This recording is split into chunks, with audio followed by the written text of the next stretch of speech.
Muy buenas a todos, buscadores de la sabiduría. Estamos aquí en nuestro cuarto vídeo de este canal. Y bueno, en el anterior vídeo nos habíamos quedado en que yo iba a investigar sobre todo, o iba a empezar la filosofía desde la pregunta fundamental de quién quiero ser, quién tengo que ser, que creo que es la que nos constituye de modo más radical. La verdad de nuestra vida es la más importante y la que nos está haciendo en todo momento actuar en el mundo, ¿no? Y quería hablaros hoy del método de la confesión, que entiendo que es un método filosófico.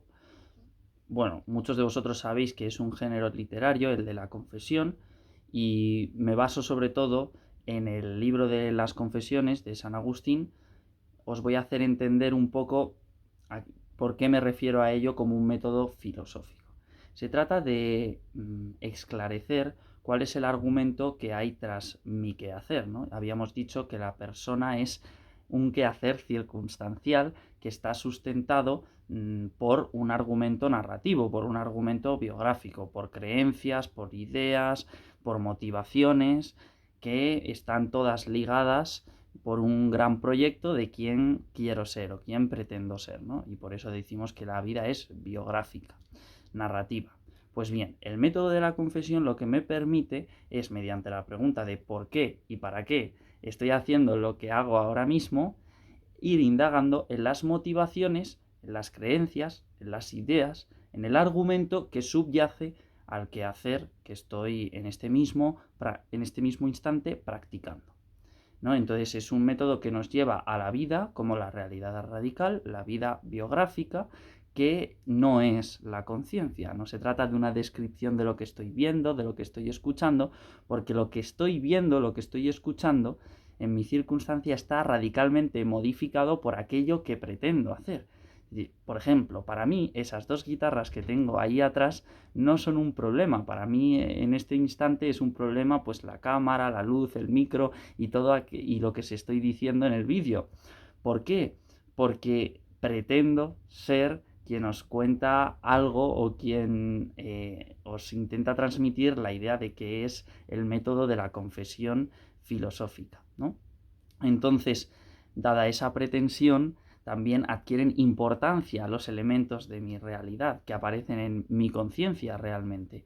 Pero vemos cómo todo este argumento subyace a aquello de lo que soy consciente, pero está, como decir, está supuesto en él y con él hago mi vida. Por lo tanto, esta es la realidad radical, una realidad que subyace o es anterior a la conciencia y que por lo tanto ya nos lleva más allá del idealismo, de la fenomenología, de Descartes y de otros caminos filosóficos que son interesantes, pero a mi juicio, o según mi parecer, no son tan radicales. Muy bien, pues efectivamente yo quiero hacer algo con mi vida, pero si investigamos y hacemos esta pregunta de para qué y por qué, nos daremos cuenta de que toda persona, todos pretendemos hacer lo que creemos que es lo mejor posible en nuestra circunstancia. Y por lo tanto tenemos una idea, una creencia sobre lo que es mejor. Eso que es lo mejor es lo que hemos llamado en el anterior vídeo la verdad de mi vida, que es lo que hace que yo responda en cada momento y elija por una cosa. Pero claro, una vez he hallado que todos pretendemos hacer lo mejor posible en nuestra circunstancia y que tenemos una idea de lo mejor, también descubro que esa idea de lo mejor puede estar equivocada. Que esa creencia que subyace a mi acción, a mi quehacer, puede ser una idea errónea de lo que debo hacer, de quién tengo que ser, de lo mejor posible para mí. Y entonces nos preguntamos, ¿cómo hallar esa verdad? ¿Cómo alcanzar esa verdad de mi vida? Si en esta duda que aparece dentro de mí, de que podríamos resumir de una manera existencial como ¿qué debo hacer para que mi vida haya merecido la pena haber sido mi vida? O para ser feliz, o para hacer lo mejor posible, como hemos dicho. ¿Cuál es la verdad de mi vida? Todas estas, en el fondo, apelan o remiten a la misma cuestión que nos estamos haciendo aquí. Todas estas formulaciones, ¿no? Y yo he encontrado, o según mi experiencia y mi lectura de la historia de la filosofía, creo que hay 3 caminos que se han practicado frente a la pregunta de quién tengo que ser, que es la pregunta más radical que nos estamos haciendo en todo momento. Se puede entender como ¿qué tengo que hacer? Lo mejor posible. Pero frente a esto que es lo mejor posible, caben 3 actitudes. En primer lugar, la actitud que yo llamo inmanentista o soberbia, que es la actitud que yo hallo en Platón. O bueno, la actitud que tradicionalmente se le achaca a Platón, porque no me voy a atrever a decir que Platón era soberbio, pero bueno, tan solo estoy usando su teoría de la reminiscencia para haceros ver este camino de la soberbia. ¿En qué consiste? En creer que uno, de alguna manera, ya está perfectamente relacionado con la verdad y solo tiene que deshilachar esos nudos que le impiden alcanzarla para llegar a la verdad de su vida, ¿no? Esta es una actitud que en el fondo presupone o se concibe, en la que uno mismo se concibe como un Dios, como una inteligencia perfecta, como alguien capaz de hallar la verdad de su vida, como alguien incapaz de equivocarse. En el Menón se le pregunta a Sócrates: oye, pero tú buscas la sabiduría, pero la buscas porque la deseas, pero si la deseas, de algún modo la conoces, porque si no, no la buscarías. Pero si la conoces, ¿para qué la buscas? Y si no la conoces, ¿cómo vas a reconocerla? Porque la puedes buscar, pero ¿cómo vas a reconocerla cuando aparezca la sabiduría? La respuesta de Platón es decir, mira, la verdad, la sabiduría, somos nosotros mismos, o la conocemos desde siempre. Lo que pasa es que se nos ha olvidado al entrar en este cuerpo, y por lo tanto aprender es recordar, en el fondo, lo que ya éramos, lo que ya conocíamos. Esto, la solución aristotélica, en el fondo, es parecida con el hecho de que el intelecto paciente, el intelecto agente, pero el intelecto paciente, la potencia de saber algo ya está remitida al saber. O sea, en el fondo ya está relacionada con el saber desde el principio. Y tan solo le hace falta que se presente su objeto para que se actualice. Bueno, estas son... yo he cogido a Platón, pero en el fondo pienso que hay un montón de actitudes frente a esta búsqueda de la verdad que se resumirían en eso, que en el fondo la verdad ya la conozco. Lo que pasa es que la he olvidado de alguna manera, o la conozco imperfectamente, solo en potencia. Ahora me queda actualizarla. Es decir, tengo una especie de capacidad divina de conocimiento de la verdad y me puedo fiar de mí mismo para ello. Actitud de soberbia. Por otro lado, hay otra posibilidad. Bueno, yo no estoy de acuerdo con esta primera porque soy bastante consciente de mi finitud y además siempre me cabe la duda de haberme equivocado o de haberme fiado de mis facultades. El ser humano tiene que fiarse de sus facultades, como ya vimos en el vídeo de Creer para Entender, y por eso es muy difícil pensar que tiene una especie de inteligencia divina o que la verdad ya la conoce pero la ha olvidado, sino que cabe la posibilidad y la sospecha de que nos equivoquemos rotundamente, ¿no? Frente a esto existe otra posibilidad. Sería la posibilidad que niega esa verdad de diferentes maneras. Pues ya sea mediante la indiferencia a la pregunta por quién tengo que ser, o mediante la creencia de que esa verdad no existe o que es inalcanzable y que por lo tanto pues yo lo que debo hacer es lo que me da la gana, ¿no? Como no es capaz de justificar sus acciones en última instancia porque no puede remitir a una verdad que puede alcanzar, esta actitud lo que hace es decirnos, tú debes hacer lo que te dé la gana, pues lo que creas que es mejor, pero sin en última instancia no puedes justificarlo porque no crees que haya algo así como lo mejor de tu vida y entonces no puedes justificar por qué haces lo que haces. Claro, esto es un grave problema, porque yo puedo preguntarte, Oye, cuando tú haces lo que te da la gana, ¿qué es eso de lo que te da la gana? Si investigamos un poco en nosotros mismos, nos daremos cuenta de que normalmente es lo que nos apetece.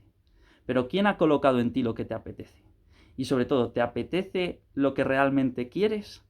Por ejemplo, a ti te puede apetecer comer en este momento, pero crees que a pesar de que hay un bien en comer, ese bien lo postergas a pesar de que te apetece y de que tu apetito te está revelando el bien del comer, ¿no? Lo postergas porque no quieres estar saciado, quieres tener hambre para la comida, el momento en el que vas a poder comer con tus familiares, algo que crees que es mucho mejor que comer solo y que crees que es un bien mayor. Y como tú buscas hacer lo mejor posible, no te basta tan solo lo que te apetece para responder a la pregunta de lo mejor, porque el apetecer te revela un bien, pero no te revela todo el bien que se puede hacer, ni te revela el mal que puede llevar consigo. Por eso es importante no guiarse demasiado por esta respuesta de lo que me dé la gana, porque lo que me dé la gana no lo has elegido tú, realmente. Lo ha puesto ahí tu apetito, un apetito que está estructurado en una estructura biológica, ¿no? Lo que le apetece a mi cuerpo, en una estructura social, lo que le apetece a mis amigos o a la sociedad del momento, lo que me pide la sociedad del momento, una estructura histórica, lo que debe hacer el hombre de mi tiempo y todas esas cosas que impiden que mi vida sea auténtica, pues no hago lo mejor, sino lo que me apetece. Y, en última instancia, el único camino que yo creo que nos puede hacer vivir una vida auténticamente feliz con respecto a esto es el método trascendente, no inmanente ni indiferente. Es el método de la trascendencia, el método de la humildad frente a la soberbia o la indiferencia, el relativismo. El método de la humildad reconoce la incapacidad de alcanzar esa verdad por los propios medios, pero al mismo tiempo reconoce y cree en la existencia de la verdad de la vida y, en actitud humilde, espera la revelación de la verdad misma. Espera que la verdad sea la que dicte sentencia, sea la verdad misma y no lo que yo creo que es verdad. Porque de lo que yo creo que es verdad, no puedo vivir eternamente. Porque la pregunta que constituye mi vida, la pregunta de quién quiero ser, es una pregunta que yo no he elegido, que ha sido puesta en mí de forma heterónoma. Y por lo tanto, la respuesta a dicha pregunta no puede venir de mí mismo, sino que tiene que venir de fuera. Tiene que acontecer lo que llamo yo una revelación. Entonces, ¿en qué consiste en mayor profundidad esta actitud de la humildad? En abrirse a la posibilidad de la corrección de la verdad. En reconocer que uno puede estar equivocado, porque ama la verdad y espera la verdad, no lo que él piensa que es la verdad. Y en también esperar la confirmación de la verdad. Que la verdad misma nos vaya enseñando cómo es. Que la verdad misma nos vaya llevando, nos vaya enseñando su método propio. Entonces, esta posibilidad es una posibilidad que requiere valentía, porque efectivamente no la vamos a dominar nosotros. Nosotros no dominamos, no sabemos bien si realmente esa verdad está ahí, pero porque en eso consiste que la verdad sea trascendente a nosotros, que no la podemos dominar absolutamente y que nos tenemos que abandonar efusivamente, amorosamente, humildemente a ella para que sea ella la que rija nuestra vida y no nuestra soberbia, nuestro narcisismo, las ideas que nosotros nos hemos hecho, las creencias que a las que nosotros hemos llegado, o el fracaso también narcisista del indiferente o el relativista, que no nos llevan a una vida auténtica.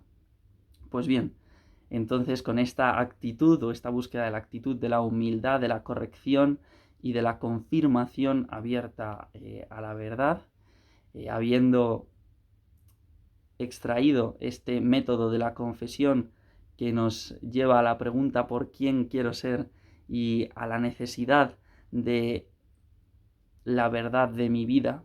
Hemos pasado por la soberbia como un método infecundo o incapaz y por el indiferentismo o el nihilismo, el sinsentido, como un método que también es incapaz. Y hemos hallado la humildad como el único método capaz de sacarme a mí mismo de mí y alcanzar la verdad que me trasciende. Y bueno, o más bien ser alcanzado por la verdad que me trasciende. Espero que os haya gustado mucho y nos vemos en el siguiente vídeo filosofando con más. Muchas gracias.